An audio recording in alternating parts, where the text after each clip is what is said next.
sejam bem-vindos a mais um 3 Pontos. E hoje a gente entra no tema envelhecimento.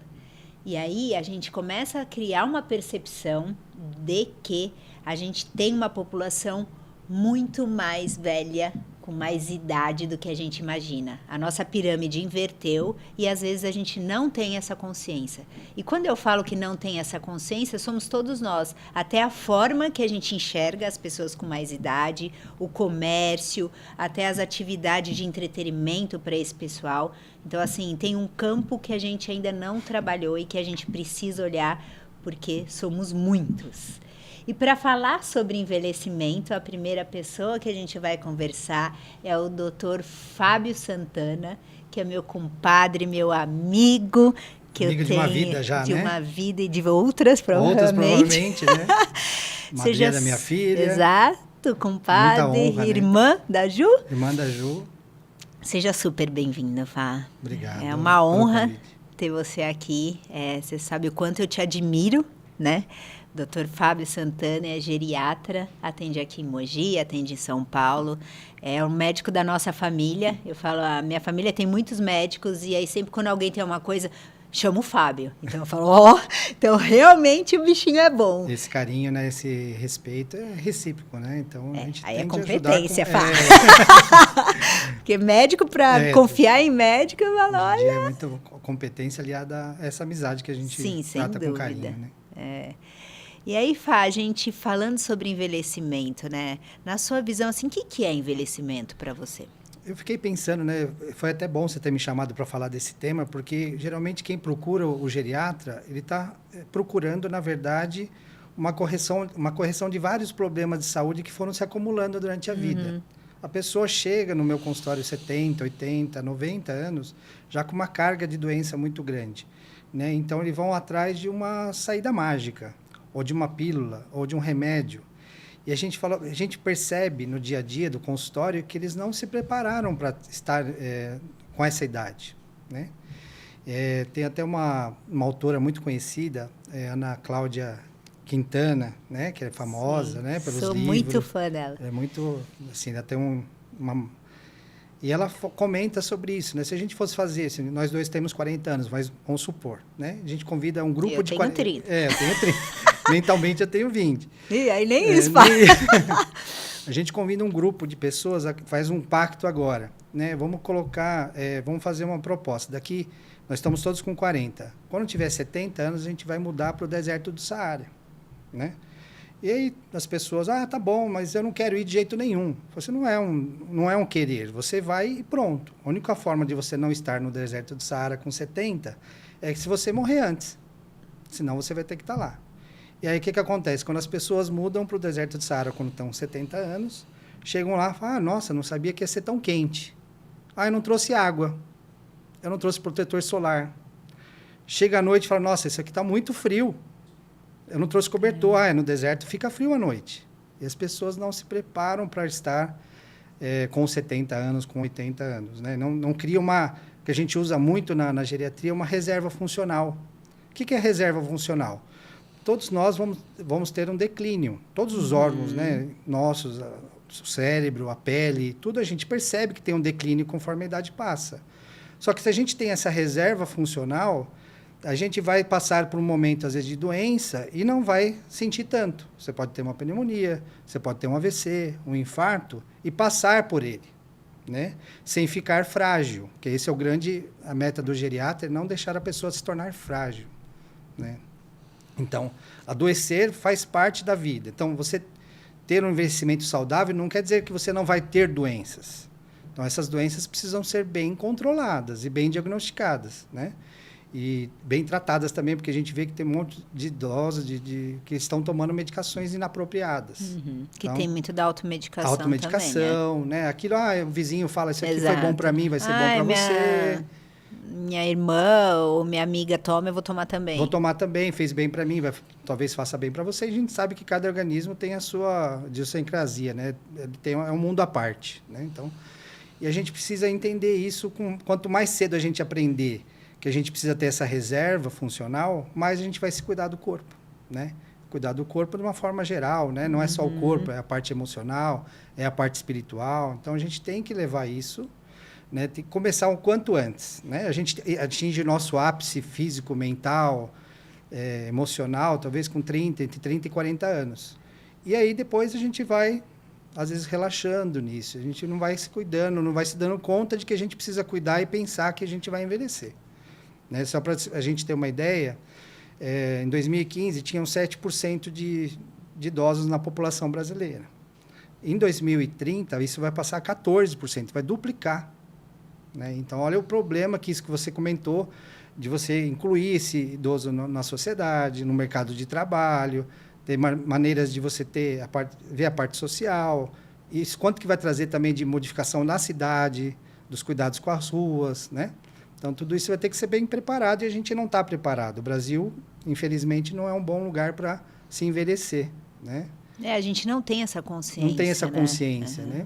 Porque ainda eu vejo muito que a gente tem essa visão, por mais que a gente saiba que não, do idoso que vai ficar dentro de casa, que já não é ativo, né? Daquela coisinha meio... o estereótipo da vovozinha, que não é, né? Esse idoso está aí, está no mercado de trabalho. Eu li um estudo que diz que 70% dos idosos são pilar da família economicamente, quer dizer assim, então eles estão muito ativos. Isso é um rimo da família, às vezes. Exato. Né? Então, e aí tem até o censo que mostra isso para a gente, né? Esse último censo que saiu, o que mais preocupa o idoso é que ele quer trabalhar. Mas ele quer ter uma condição de trabalho para isso, né? Ele não, lógico, não dá para fazer a jornada que faz das 8 às 8, né? Não tem essa jornada, mas tem muita experiência envolvida, né? Tem como contribuir, né? Não precisa ser no CLT, pode ser num trabalho voluntário. Então, tem muito para contribuir, né? Então, você não deixa. A experiência ela vai aumentando com o tempo, com o envelhecimento, não vai se perdendo, né? Falando até de trabalho voluntário, Fá, eu vi eu esqueci o nome no Netflix, uma série que é cidades que envelheceram muito bem, enfim, tem uma série que eu não me lembro o nome. Chama Blue Zones. Isso. E aí eles falam muito do voluntariado, que assim, as cidades que tiveram, né, um ranking muito bem de envelhecerem bem, de felicidade, eles tinham voluntariado muito ligado, eles tinham como hábito, né, o voluntariado. Uma das cidades que foram mencionadas nesse documentário, né? É aquela cidade de Okinawa, que é no Japão. Então, eles já crescem com essa cultura de você ter uma sociedade, ter umas famílias em volta que vão se ajudar quando for necessário. Então, você cria esse hábito de ter vários pontos de apoio, não só a família genética, né? Mas aqueles pontos de apoio que geralmente são pessoas que moram próximo, né? Esse nome que eles deram no Japão chama moais. São núcleos de apoio. Então, as pessoas estão com uma dificuldade financeira, eles vão lá e ajudam. Estão com uma dificuldade, precisa de alguém para cuidar de uma pessoa. Mas eu não posso porque eu tenho que trabalhar. Eles vão lá e conseguem alguém para cuidar. Então, eles se ajudam mutuamente. Isso dá um sentido para a vida, né? Nossa. Uma segurança de que vai envelhecer e alguém vai olhar por eles, né? Não, fora que a gente vai desenvolvendo a humanidade, né? Desenvolvendo ser humano é isso, mas é que a gente se perde um pouco no dia a dia. Se perde um pouco no caminho, né? Exato. Mas eles pensam muito nisso desde sempre, né? E no Japão, que é mais clássico, eles não... É uma coisa importante, eles não se aposentam, né? Quando eles estão há 10 anos, mais ou menos, para a aposentadoria, eles já vão pensando numa segunda profissão, que não precisa tanto do trabalho braçal, não precisa da força física, né, daquele vigor, mas que depende muito da experiência, né? Vai para o artesanato, vai cuidar de uma horta, né? E vai transformar isso num trabalho. Não precisa ser não só voluntariado, um trabalho pago mesmo. Mas eles vão modificando de acordo com a capacidade física, né? Porque a mental está plena ainda.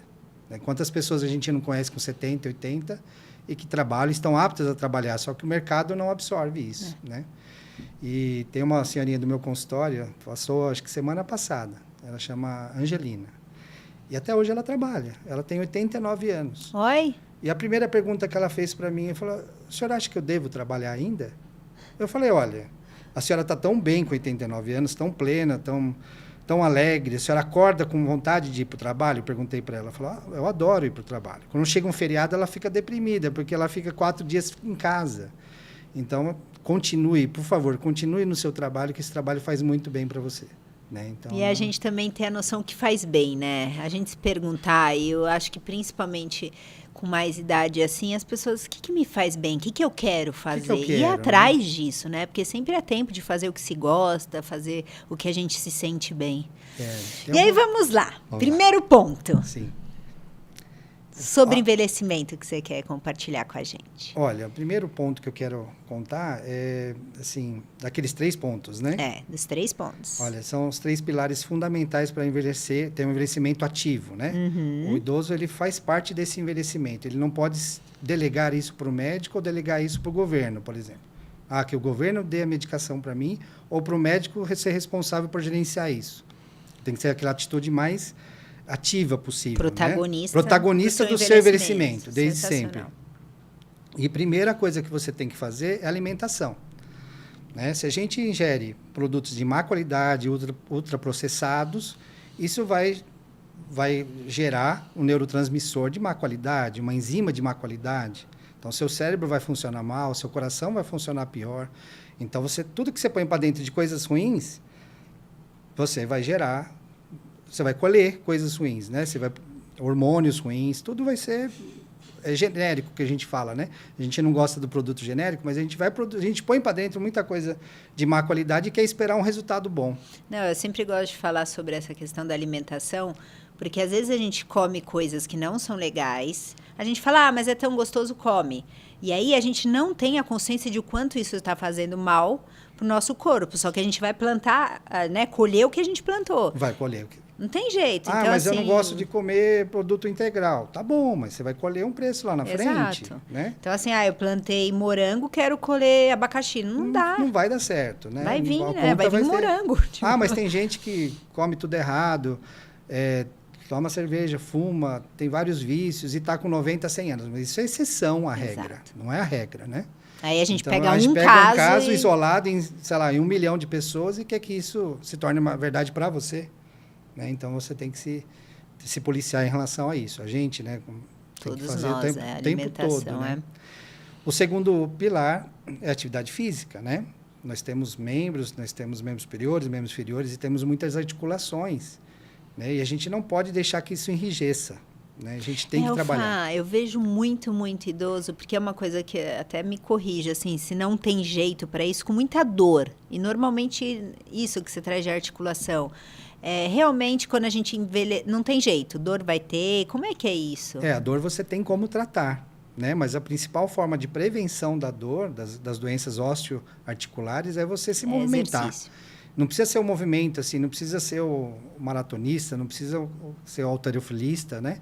Não é isso que a gente quer dizer, mas a gente quer que a pessoa se adeque àquilo que ela goste de fazer. Pode ser uma dança de salão, né? Mas ela tem que se movimentar. Né? Mesmo que seja na profissão dela, ela tem que fazer alguma coisa para sair do lugar. Né?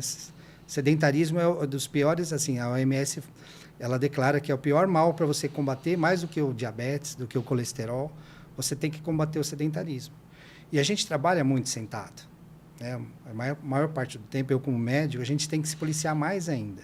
Porque a gente consulta totalmente sentado. Né? Pouco tempo que você levanta, você já volta a sentar. Então, a gente tem que se policiar com essa questão de movimentação. Né? A gente tem que se movimentar mais. Evitar elevadores. Né? Quando a gente não está no dia a dia, a gente tem que usar mais escadas. Né? Então, tem que lembrar disso, que o nosso corpo foi feito de juntas para se mexerem, de músculos e juntas para se mexerem, né? E aí, se não são movimentadas, acaba doendo mesmo, né? Tem um desgaste, vai enrijecendo. Quanto mais enrijece, mais dor você vai ter depois quando precisar usar. É uma tendência, né? Isso aliado com a alimentação, se você ganha muito peso, vai ter mais dificuldade para se movimentar. Então, uma coisa leva a outra. Então, você tem que se movimentar mais, tem que se alimentar melhor. Né? Então, esses são os 2 pontos principais. Né? E o terceiro ponto é a questão da mente. Se a gente não cuidar da nossa mente, daquilo que é bom para a gente, né? De fazer o bem para as pessoas, né? Você tem aquilo que a gente comentou do Okinawa, lá, né? Você tem uma rede de apoio, né? Você tem que trazer isso para a sua vida. Né? A gente tem que colecionar bons amigos, cultivá-los, né? E manter essa rede de apoio. Né? E como que a gente cuida melhor da nossa mente, além dessa rede de apoio? Com meditação. né? A gente sabe que se a gente meditar de 20 a 30 minutos todos os dias, você aumenta a espessura do córtex cerebral, né? O córtex, o que é? Nada mais é do que são as conexões neurais. Se você aumenta o córtex, você automaticamente você aumenta essas conexões neurais. Isso é a melhor forma de você prevenir o envelhecimento, mesmo que você tenha, por exemplo, uma doença neurológica, né, um Alzheimer, qualquer doença, qualquer demência que você tenha, se você tem esse córtex mais pronunciado, você vai sentir menos o Alzheimer, vamos dizer assim. Você vai driblar o Alzheimer com outras estratégias, né? É uma outra forma que a gente também... Só até falando sobre meditação, eu não sabia sobre isso, e aí quem está aí nos assistindo, nos ouvindo, a gente falou sobre meditação em um dos programas, e o quanto é importante, e aí só fazendo adendo assim, provavelmente muita gente que está falando, mas isso não é para mim. Não existe isso, é para todo mundo. Eu sou super agitada e sim, faço há mais de 10 anos meditação e me ajuda muito. O dia que eu não faço, por algum motivo, é outro, eu me sinto incomodada, mais ansiosa. O Lucas, meu filho, fala, mãe, você não meditou, né? Porque sim, você sai de um outro lugar. No começo é mais difícil, não existe não pensar em nada. É só você ir acalmando e centrando na respiração, que pode usar como âncora, né? Para te ajudar a dar uma centrada mesmo. A gente sempre acha uma desculpa para aquilo que a gente não quer fazer. Exato. Né? Na verdade, não é que parece tempo. Uma coisa tão... Não, você pode meditar lavando a louça. Quando você está lavando a louça, você torna aquele ato de presença, né? Mindfulness, que a gente tanto fala, e você está presente naquele ato e sentir, né, o prato, você sentir a esponja, o calor da água, né, o frio da água, dependendo do... E você fazer aquilo estando ali presente e não pensar mais em 10 mil coisas do dia a dia, né? Então, a gente pensa, faz uma coisa e já está pensando na terceira ou quarta coisa que a gente vai fazer depois. Perfeito, Fá. O que mais? Meditação... Então, os 3 pilares, né? Alimentação, atividade física e cuidar da mente com boas relações humanas, cultivar bons amigos, né? E você cuidar dessa parte da mente. Então, amigo, você não está cultivando, não. Não, mais ou menos. São muito bons, seus amigos. E você aprender alguma coisa nova, né? Mas o idoso fala assim, a gente não aprende. Lógico que aprende. Você não vai ter a mesma facilidade de aprendizado do que uma pessoa de 15, 20 anos, né? Mas você consegue aprender, né? Você tem que usar a característica que todo jovem fala que o idoso né? Que você é muito teimoso. Usa essa teimosia para aprender algo novo. Mas eu já faço crochê. Aí faz um ponto diferente. Eu toco violão, toco uma música de um estilo diferente dessa música que você está acostumado a tocar. Você tem que fugir daquilo que é para você muito fácil. Eu sei falar italiano, aprende japonês. Então, você vai ter que mudar e sempre aprender algo novo. Você tem que ter curiosidade para aprender algo novo. Né? E música é muito bom para isso. Né? Você cantar, você até melhora a questão da fonação, da deglutição, que é comum você ter problema de deglutição no idoso. Então, você trabalha essa parte também fonatória, de deglutição. E você também cria novas conexões neurais. Então, você está protegendo o seu cérebro, né, para um momento de dificuldade. Isso que a gente fala muito de reserva funcional. Então, você aprender sempre, em qualquer faixa da sua vida. Então, acho que era isso. Sensacional, adorei. E aí fica você, né, com esses 3 pontos que o Dr. Fábio Santana nos trouxe. Para envelhecer, né, com bem-estar, com felicidade, aproveitar aí a vida, que é um grande presente que a gente tem, né? Presente aí de algo maior, para a gente viver com qualidade. E aí fica esses 3 pontos. O primeiro, alimentação, não tem como fugir, por mais que a gente queria uma mágica, né? A gente precisa, sim, comer com qualidade, né? Segundo, atividade física. E terceiro, desenvolvimento mental, estar o tempo inteiro em movimento, né? Mais cerebral, de aprender coisas novas. É isso aí. Muito bom. Fá, eu sempre gosto de pedir um livro que faz sentido na sua vida. Que livro você gostaria de trocar aí com a gente? Eu tenho 2 livros que eu li recentemente, né? Um que é o Ikigai, que fala justamente dessa busca do propósito, de você acordar de manhã com o propósito de viver. Tem muita gente que você vê que tem depressão, tem ansiedade, não tem esse propósito. Então, acorda mais com vontade já de voltar para a cama, né? Você ter esse propósito da vida faz total diferença. Até para você aprender algo novo, até para você ajudar alguém ao próximo, né? Você dar sentido à sua vida, né? E o Ikigai ensina isso, esses passos para você alcançar isso, né? Um outro livro que eu acho que não foi de agora que eu li, mas acho que também tem muito a ver, é daquele psiquiatra austríaco, que é o Viktor Frankl, que ele ficou no Holocausto, né? O pessoal ia para a câmara de gás e ele ficava formulando perguntas. Por que essas pessoas não se matam, né? Era só tentar fugir de lá que o pessoal já executava. Então, por que elas ficam esperando ir para a câmara de gás, né? Então, na verdade, são decisões que, na verdade, a gente não tem como lidar com as consequências da vida, mas aquilo que você vai fazer, aquilo que você vai decidir, está em total domínio da sua decisão, né? Então, é por aí. Então, acho que você não pode fazer, você não consegue atuar nas consequências que a vida trouxe para você, mas você consegue atuar na sua própria decisão. Na sua escolha. Na sua escolha. Então, você pode escolher ser diferente e não pensar em acabar com a sua vida, né? Sim, esse livro reflete bem isso. E quando a gente fala o acabar com essa vida, às vezes a gente não é o acabar só em estamos em suicídio, muito pelo contrário. Às vezes a gente está acabando com a nossa vida no não cuidar. Isso, né? Uma autonegligência. Exato, né? Porque querendo ou não, a gente está perdendo vida a cada dia. Não tem como. Não tem como. Mas assim, a gente pode perder menos se a gente se cuidar. Para viver o que tiver, que a gente nunca sabe quanto tempo a gente tem, mas com qualidade, para a gente aproveitar tudo isso que nos é dado, né? Isso mesmo. É uma poupança que a gente faz, né? A gente está poupando. Uma hora a gente vai ter que resgatar. Mas se nessa poupança tiver muito pouco dinheiro, né? Entre aspas, a gente vai ter dificuldade para ultrapassar isso, vai ter recursos para vivenciar isso, né? Muito bom, adorei, Fá. Obrigado. Muito obrigada. Delícia ter você aqui. Eu que agradeço e estou à disposição para novos podcasts. Teremos. E você, muito obrigado. E a gente se vê logo mais. Um grande beijo.